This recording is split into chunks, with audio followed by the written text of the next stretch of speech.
العلم أشراف مطلوب وطالبه لله أكرام من يمشي على قدمه. العلم نور مبين يستضيء به أهل السعادات والجهال في الظلم.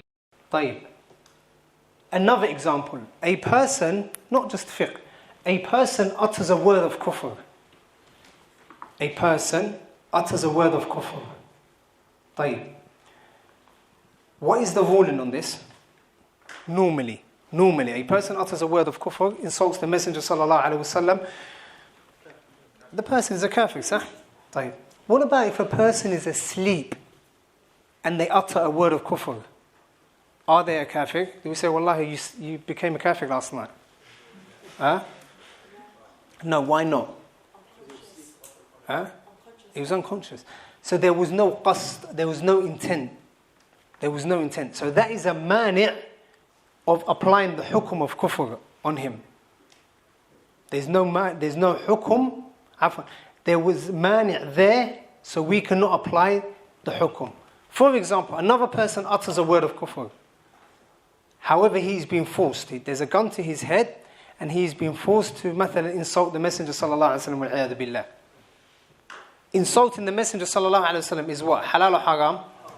Haram. It is haram.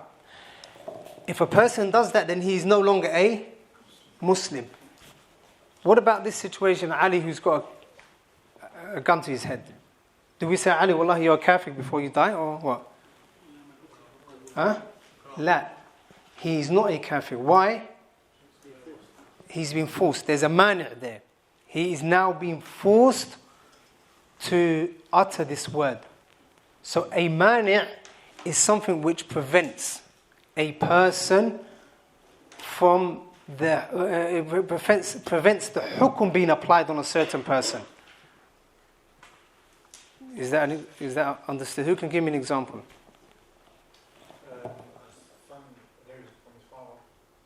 Excellent. The son inherits his father normally.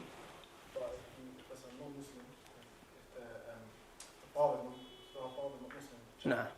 If the father is not a Muslim, so if there's a difference in religion, so if the father is a Muslim and the son is a kafir, does this kafir son inherit his father? La. Why?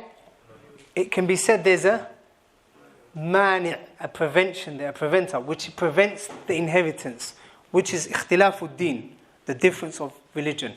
Fadl. Excellent. The killing, a person cannot inherit the person that he kills. A person cannot inherit the person he kills. So, for example, if a son kills his father wal-'iyadhu billah in order to inherit him, will he inherit him when he dies? No. Why? Use a terminology that you've studied today. There's a mani' there. There's a prevention there, which is what? Al-qatl. He killed him. So there's a mani', there's something that is preventing him from inheriting. Who can give me another example? The transaction, the buyer wants to buy the tree and the produce, but it's not ripe yet at the time. It is not ripe. Naam. Excellent. The example that we were just now studying just now. A person wants to buy fruit or veg that are on the tree, like they're not ripe. Is it permissible to buy? La. If you're going to leave it on there, it's not permissible to buy. Why? There's a mani'. What is preventing me from taking it or buying it? The fact that it is not ripe. The fact that it is not suitable. طيب. Al-'illah is the last one. I'm not going to explain 'illah, I want you to explain 'illah. I want someone from the brothers and someone from the sisters to explain 'illah. Write the definition as it is, like, and explain it to me. Umar. You stole it from him then. طيب. Explain it then. Explain 'illah to me. That's an example that you gave me. Explain 'illah to me. طيب. Go.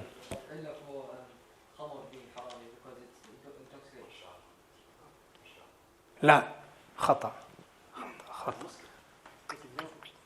Give me an example. Sisters, who can explain what illah is? He gave me an example. When I was explaining sahih, did I give you an example first or did I explain what sahih is first? So I need you to explain illah.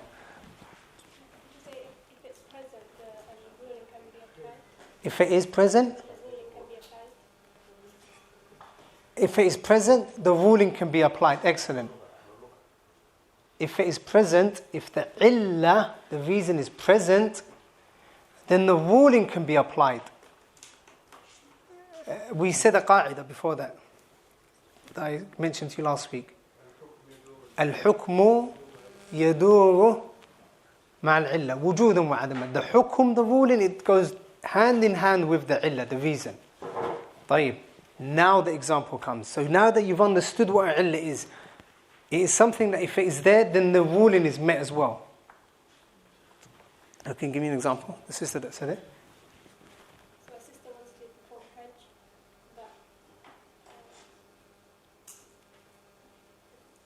but طيب. Okay. More examples. Ability for Hajj illah. That ability to be shocked, didn't it? Having the money for Hajj, okay. The illah, the reason for the hukum. The reason why this hukum, or the sabab why this hukum is met. so if both the sister has both financial and the mahram, then It becomes wajib, but that's a condition. So she's met the two conditions.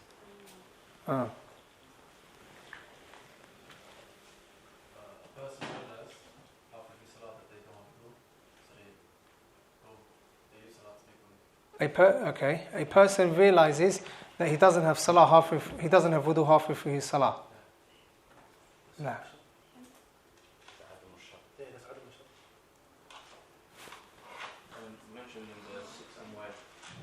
Mention the what?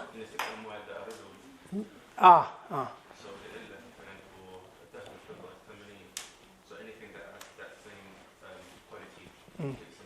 Now, remember when we were studying gold and dhahab and fidda, when we were studying the illah, the reason being thamaniyah, the reason being that it's currency, it's a currency for something. So we established that the illah, the reason why there's riba in gold and fidda is because of what? It is a thaman, it is a currency for buying and selling. So that was the illah, the currency. طيب. And then because we knew that illah, we said we're going to include everything else that shares the same illah, the same reason. And then because of that we said what becomes the same as dhahab and fidda? Cash, gold, pounds and dollars and riyals and so on. Why? Because the illah is that there are things that are being bought with that. Another example, which is a lot easier.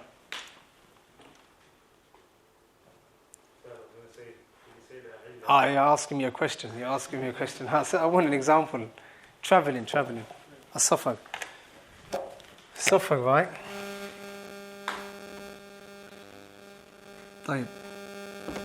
Traveling, if a person is traveling, do they have to fast? If a person is traveling, do they have to pray 4 rak'at for Salat al-Isha?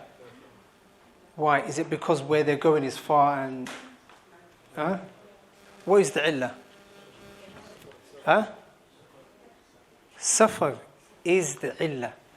Traveling is the illah. So when the Prophet said combining, the illah is what? And the reason is what? Traveling is safar. And if you're fasting in Ramadan, you're allowed to break your fast. Why? Traveling. And traveling is what? Illah. These are...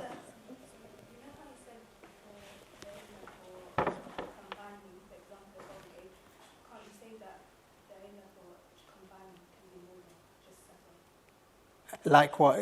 Can it be more than just suffer? Like what?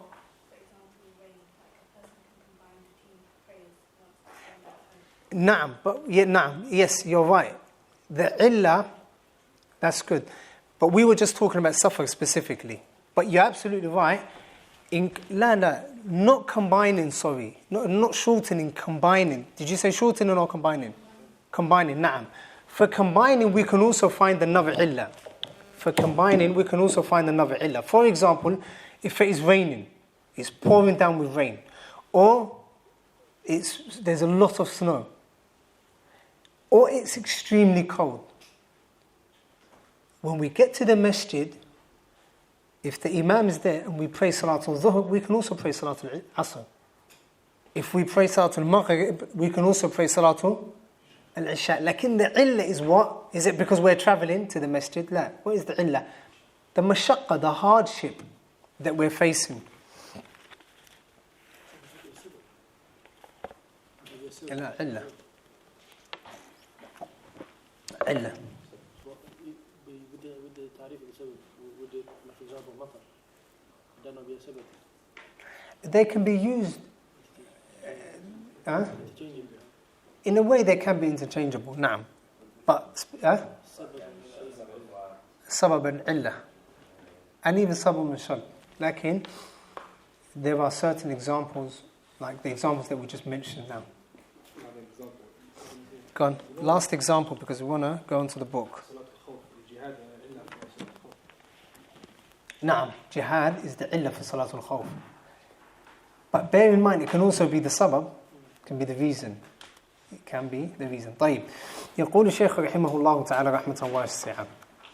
الأحكام الوضعية, the أحكام of the وضعية, ما وضعه الشارع, that which the shari' has prescribed and put down or placed, من أمارات, as signs, لثبوت, so that the hukum is met, أو انتفاء, or that the hukum is not met.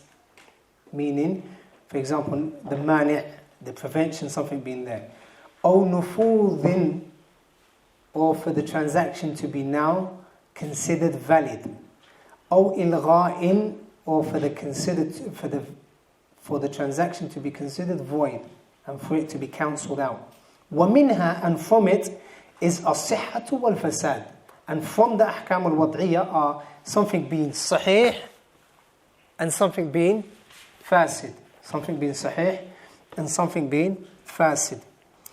طيب. The Shaykh rahimahullah, we're going to look at his definition. He says rahimahullah, ما وضعه الشارع من أمارات, that which the shari', Allah subhanahu wa ta'ala, and the Messenger sallallahu alayhi wa sallam, has placed as signs. All of these are signs. All of these are signs that Allah subhanahu wa ta'ala has placed. لِثُبُوتِ الْحُكُمِ, for that hukum, for that ruling to be firm or established. For example, Salatul Dhuhr enters, then that is a sabab, a reason for the entering of Salatul Dhuhr. نعم واعتداد. أو انتفاء, or the opposite. A condition, or a illah, or something being met or being there, which prevents us taking into consideration this transaction. Such as a person selling something and it not belonging to them. Or selling something which is haram. Selling something which is haram. For example, if a person sells khamar, physically he has sold the khamar and the money is coming to him now, sah? Coming to his pocket. Lakin that transaction is called bay' that is fasid. It is a bay' that is fasid. And intifa'ul hukum. The soundness of that transaction is no longer met. طيب. So that is the definition that we've studied. فالصحيح لغة, the Shaykh is now going into what is sahih and what is fasid. Now, the sabab, the shag, the mani' and illah is just something that we studied. Lakin the Shaykh only mentioned how many? 2. And what are they? Sahih and fasid. And he's going to close the bab off with this. Sahih, he says, فَصَحِيحُ لُغَةً, sahih, linguistically, it is as-salimu min al-marad. It is that which is sound and safe from an illness. هذا رجل صحيح. And he's a person who is healthy, he's a person who's not well. طيب. واصطلاحا, and in the terminology of the fuqaha, it is ما ترتبت آثار فعله عليه. It is that which its effects take place. The effects of that action, they take place. عبادة كان أم عقدا. Whether it's a ibadah or whether it's a aqd, a contract, or a mu'amala, or a transaction. And ما ترتبت آثاره, its effects and the aftermath or the result of that transaction is now to be seen. For example, the example I mentioned earlier on, I sell my mobile phone to Abdillah and he pays me a certain amount of money. What are the athar of this bay'? This is sahih. But what are the athar? What are the results of that? The result of that? The result is that now I own the money. I can do what I want with it. And Abdullah can do what he wants with the phone. Abdullah can do what he wants with the phone. مثلا nikah. The fact that after nikah has been done, the nikah has been done, there is no longer the issue of khalwa. There is no longer the issue of having to wear the hijab in front of that specific person. Is that understood? طيب. فالصحيح من العبادات. So now the Shaykh is only giving us examples of what he means by sahih with regards to ibadah. He says, فالصحيح من العبادات. نعم. فالصحيح من العبادات. That which is sahih from the ibadat, worship, ما برئت به الذمة وسقط به الطلب. ما برئت به الذمة. Meaning the burden of responsibility is no longer upon that person. وسقط به الطلب. And because of it, the command of performing that ibadah is no longer there. He is not commanded to perform that ibadah anymore. An example. We have to pray Salat al-Asr soon, sah? Inshallah, when we pray Salat al-Asr, we no longer have to pray. The command of praying Salat al-Asr is no longer there. That command, it drops. Not only that, like in the burden of responsibility of praying Asr is also removed from our shoulders, meaning we don't have to pray again. Hajj, for example, if a person goes to Hajj and they come back to the UK, are they commanded to go to Hajj again by way of obligation? La. Is that responsibility still above their shoulders? No, meaning bari'at bihi dhimma. My conscience is now clear. I don't have to do that ibadah anymore. In a way which is binding, which is wajib. Is that understood? وَالصَّحِيحُ مِنَ الْعُقُودِ. And that which is sahih with regards to the uqud, or the contracts, or mu'amala, dealings, ما ترتبت آثاره على وجوده كترتب الملك على عقد البيع. That which the results or the effects of that transaction are now present. For example, he says, الملك على عقد البيع. الملك, ownership. When you sell an item that is yours, when you sell an item, or when you buy an item, that item now becomes your milk. It becomes it is now under your ownership. And the money that you paid goes to who? The person that you bought the phone, or the item of. So that is what is considered sahih with regards to transaction. What is sahih with regards to ibadah? The burden of responsibility is lifted, and also you don't have to do it again. What about sahih with regards to ibadat? Afwan, mu'amalat, uqud, buying and selling, dealings. The transaction is complete, meaning the effects of that transaction are now take place, such as I have complete ownership. and I can do what I want with what I bought, and he can do what he wants with, or he can do what he wants with the money that I gave him for this item.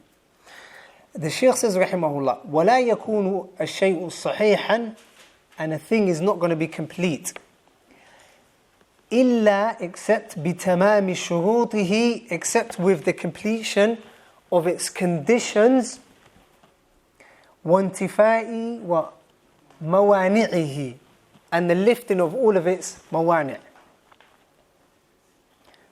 Now, so the Shaykh is saying, a transaction, something, the Shaykh is now saying, something cannot be sahih unless all of its conditions are met. And all of the mawani', all of the things that prevent it are removed. Now do you understand when I was saying that understanding these helps you understand a lot more masail? Because now the Shaykh, he didn't give us the definition of a shard, did he? But he mentioned the shard. Did he give us the definition of a mani', a prevention? La. But he did mention it though, isn't he? He did mention it, right? Exactly. So if you know it beforehand, you know exactly what the Shaykh is talking about. So me writing these down wasn't me waffling on. Lakin, it is because understanding certain things helps you understand the chapter that you're studying. So the Shaykh says, rahimahullah, nothing will be sahih, whether it's ibadah or whether it's a transaction, whether it's a transaction or whether it's ibadah, unless all of the conditions are met. For example, the salah, you face the qibla, you're on tahara, the place of prayer is clean, the time has entered, and so on. Unless all of these conditions are met, and all of the things that can prevent a person are also removed. For example, the salah. The example that we mentioned was what? Hayd. That is a mani'. So even if she meets all of the conditions, then that ibadah will not be correct. Why? Because there's a mani' there. And go back to the conditions when I said, when takfir, applying the ruling of takfir, apostasy on someone, there are conditions that have to be met, and there are mawani' or restrictions that have to be lifted. And this is extremely important. The Khawarij, this is the point that they cannot understand. They do not comprehend the fact that the conditions need to be met and the mawani' or the preventions need to be lifted. مثال ذلك من العبادات, an example from the ibadat, the Shaykh has mentioned an example, أن يأتي بالصلاة, that he prays the salah في وقتها تامة شروطها. في وقتها, a person prays the salah in its time, at its time, with its conditions. وأركانها, and its what? Its pillars. وواجباتها, and its obligations, things that are wajib. ومثال ذلك في العقود, and in transaction, buying and selling, an example is أن يعقد بيعا, that he does a transaction. تامة, that is tam. That is tam. شروطه المعروفة أو بشروطه المعروفة, with its well-known conditions. مع انتفاء موانعه, whilst all of the preventions are there. Whilst all of the preventions are removed, meaning there's nothing preventing that person. فإذا فقد شرط من الشروط, if a shart, a condition is not met, أو وجد مانع من الموانع, or a mani', something that prevents us, is there, امتنعت الصحة. It is no longer possible for this transaction to be sahih. Mithal, so the Shaykh is going to mention 4 examples. An example of the shart being missing in salah, and yusalli bila tahara, if a person prays without tahara, no condition there. ومثال فقد الشرط في العقد أن يبيع ما لا يملك. And a condition missing in the aqd, a transaction, is that a person selling that which he doesn't own. ومثال وجود المانع في العبادة, and the example of a mani', a prevention being there in the ibadah, أن يتطوع بنفل مطلق في وقت النهي, that a person prays a sunnah in the times that it is prohibited to pray, an unrestricted sunnah. What are the times that a person cannot pray? How many are there, first and foremost? 5 or 3, if we summarize. 3. What are they? After Fajr, sunrise, just before the Zawal, and Ba'd al-Asr. Ba'd al-Asr. طيب. If a person wants to pray just the sunnah, it's not tahiyatul masjid, it's not the sunnah for wudu, it's just any sunnah that he wants to pray. Is it permissible for him to do so? So are you saying salah is haram? Is salah haram? There's a mani' there. No, we're not telling a person not to pray, but there's a mani' there in this specific situation. There's a prevention there, something that is preventing the ibadah from being correct, which is the fact that it is at those times that salah is prohibited. Is that understood? And an example in aqd, an example for aqd, for buying and selling. أن يبيع من تلزمه الجمعة شيئا بعد ندائها الثاني على وجه لا يباح. على وجه لا يباح. If a person whose Salatul Jum'ah is wajib upon buys an item or sells an item after the call of the adhan, Yawmul Jum'ah, the second adhan, in a way that is not permissible. So for example, if a person goes and buys a thobe whilst the imam is on the minbar, the adhan's being called, that transaction of buying a thobe, what is it? Halal or haram? Haram. Sahih or fasid? Is it sound or not sound? Fasid, invalid. Why? Which is the waqtul Jum'ah, is the time of Jum'ah. So that is preventing his ibadah from being sound, his transaction from being sound. What does the Shaykh say when he says ala wajhin la yubah? Can you see where it says ala wajhin la yubah? Right at the end. What does he mean?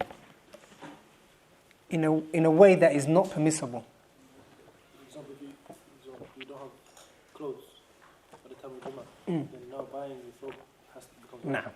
Ala wajhin yubah, meaning in a way that is not permissible. So if a person finds himself, the adhan's taken place, and he finds himself without being able to cover his awrah, and he goes to the nearest shop, and he buys a thobe, can we say your transaction is fasid or invalid? Why? We can't say it is invalid. Like, why? Because he bought it in a way that was valid. For example, a person needs to make wudu Yawmul Jum'ah, exact same time. The adhan has been called, and he now goes to make wudu. That transaction, do we say it is haram because it was after the first call or after the second adhan? Is it permissible for him to do so? He needed the water for his salah to be correct. So that is what the Shaykh means, ala wajhin la yubah. طيب. We've got a bit, so we've stopped there inshallah because we need to pray Asr and leave the hall. So we'll carry on inshallah from wal fasidu lughatan next week. Like, we've covered the most important things. These definitions, you need to memorize them. You need to memorize them, and also the definitions that we studied last week. You need to memorize them. One of the easiest ways of memorizing these definitions and being able to tell the difference between them is write the definition on a piece of paper. So for example, if you use line paper, skip a line and write the definition. Cut that line out. You're going to end up with one strip of paper, right? With a definition on it. Cut all of them out like that. Then put all of them in a box. After you've obviously memorized it, put all of them in a box. Pick them one by one. When you pick them one by one, now you get, for example, someone says to you, وصف ظاهر منضبط جعله الشارع علامة على مسببه. على مسببه. What do you say? سبب. مثلا ما ترتبت آثاره عليه شرعا. So, memorize the definition first. Memorize that definition and what it means. Once you've got just the definition in the bag, pull it out of the box or the hat, wherever you want to put it in. And then try to memorize it like that. Or, put all of the strips of definitions on one side and all of the sahih, fasid, mani' on one side. And connect to the two. that is a very beneficial way of finding out, of learning that. Go on. What is the difference between?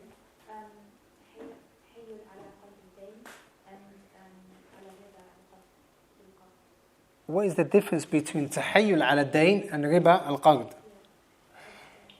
Riba al-qard is a part of, tahayyul ala dayn is the general ruling. But the way that you do it is you do qalbu dayn.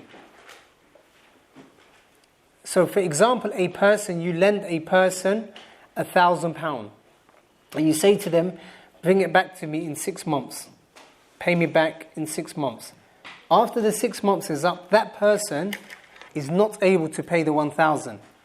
So you say to him, طيب, since you're not able to pay me now, I'm going to give you an extension of 2 months, but in 2 months I want you to give me 1,200. Qalbu dayn, you've now changed it. But what have you done? You've done tahayyul, you've used deception in some way whereby this person, you know that he's not able to pay it back. So you say, that's fine. Take an extension, and with that extension comes a price. And there are other examples. For example, asking someone else to sell an item, asking that person to sell an item and then him being in debt twice for the first debt and then the item that he's also selling.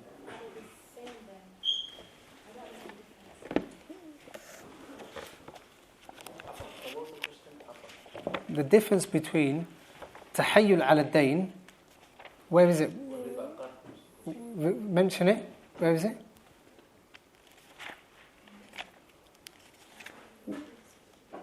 Whereabouts is it? What line is before it or after it?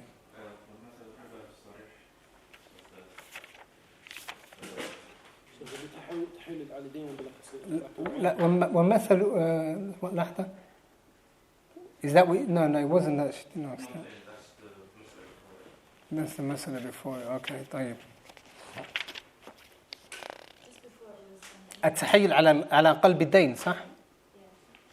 Yeah, that's that example. So, for example, you buy an item from someone, and that person says to you, if you pay me within a month, you can pay the full amount back, no interest. But if after the month, for every single day, I'm going to increase £1. That is qalbu dayn. So you've now changed the debt from being like 1,000 to now becoming 1,010 or 1,020, depending on how long that person takes to pay it back. Is that the same as Riba riba al-qard? al-qard is general. It can happen in so many ways. Not just changing the debt.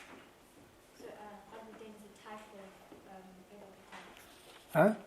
Did you say it's a type of? Qalbu dayn is a type of. Riba al-qard. Naam, it is a type. Riba al-qard is general. So, for example, riba al-qard is, I say to you, sell me your, or lend me, مثلا, £100. I say, and you say, I will lend you £100, but allow me to drive your car for the next week and a half. That is qard, riba. That is general. That's the general. But qalbu dayn, that's a part of riba al-qard. It's always increasing.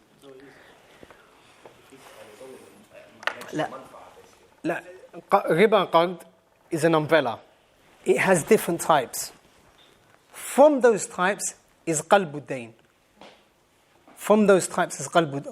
For example, you owe someone £1,000. Instead of them allowing you to give £1,000, they say, I want you to give me £1,200 back. That is riba qard. But there's another type which is not even about someone giving you cash in return. Like you say to them, I'm going to lend you money, however, you have to allow me to stay in your house rent-free for 2 months. So there's different types, but riba qard is like an umbrella and different types come under it.